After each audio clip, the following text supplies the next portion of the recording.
Hi friends, ఎలా ఉన్నారు? అంతర్జాతీయ అంతరిక్ష కేంద్రాన్ని కూల్చేందుకు నాసా చర్యలు ప్రారంభించింది.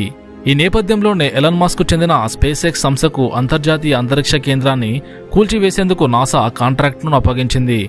దాదాపు 7,000 కోట్లకు ఐఎస్ఎస్ను కూల్చేందుకు కాంట్రాక్ట్ ఇచ్చింది. ఇంతకీ అంతర్జాతీయ అంతరిక్ష కేంద్రాన్ని కూల్చివేయాలని నాసా ఎందుకు నిర్ణయించుకుంది? అసలు ఈ కూల్చివేత ప్రక్రియ ఎప్పటికీ పూర్తి కానుంది అనే విషయాలు ఈ వీడియోలో తెలుసుకుందాం. ఇంటర్నేషనల్ స్పేస్ స్టేషన్ ఐఎస్ఎస్ను కూల్చేందుకు అమెరికా అంతరిక్ష పరిశోధన సంస్థ నాసా ప్రయత్నాలు ముమ్మరం చేసింది. భూమి ఉపరితలానికి కొన్ని వందల కిలోమీటర్ల దూరంలో ఉన్న ఈ అంతర్జాతీయ అంతరిక్ష కేంద్రాన్ని ఎలాన్ మస్క్ చెందిన స్పేస్ ఎక్స్ సంస్థ ఒప్పందం చేసుకుంది. 1998లో ప్రారంభమైన ఈ ఐఎస్ఎస్ జీవితకాలం పూర్తి కానున్న నేపథ్యంలో దాన్ని తొలగించాలని నాసా నిర్ణయించింది. గత 26 ఏళ్లుగా ఎన్నో అంతరిక్ష యాత్రలను ఉపయోగపడిన ఈ ఐఎస్ఎస్ జీవితకాలం 2030తో పూర్తి కానుంది.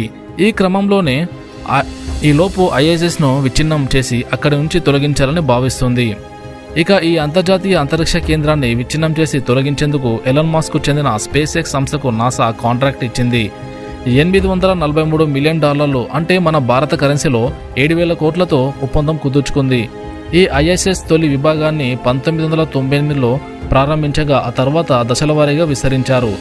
మానవ నిర్మిత ఉపగ్రహం అయిన అంతర్జాతీయ అంతరిక్ష కేంద్రంలో మనుషులు నివాసం ఉండేలా అన్ని ఏర్పాట్లు ఉంటాయి. ఇది 72 మీటర్ల పొడవు, 108 మీటర్ల వెడల్పు, 20 మీటర్ల ఎత్తుతో ఉంటుంది.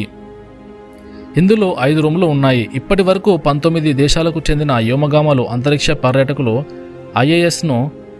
ఐఎస్ఎస్ను సందర్శించగా వారిలో అత్యధికంగా అమెరికా నుంచి వెళ్లిన వారే ఉండటం గమనార్హం. భూమి నుంచి 400 కిలోమీటర్ల ఎత్తులో ఉన్న దిగువ కక్షలో ఈ ఐఎస్ఎస్ తిరుగుతూ ఉంటుంది.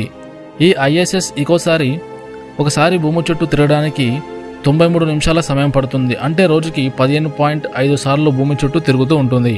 అమెరికా, రష్యా, జపాన్, ఐరోపా, కెనడా దేశాలు ఈ ఐఎస్ఎస్ను పర్యవేక్షిస్తూ ఉంటాయి. ఎంతోమంది శాస్త్రవేత్తలు భూమి నుంచి వెళ్లి కొన్ని నెలల పాటు ఐఎస్ఎస్లో పరిశోధనలు చేస్తూ ఉంటారు. 2030లో అంతర్జాతీయ అంతరిక్ష కేంద్ర జీవితకాలం పూర్తి అయిన తర్వాత నాసా అంతర్జాతీయ భాగస్వామ్య దేశాలు దాన్ని కక్ష నుంచి వేరు చేయనున్నాయి.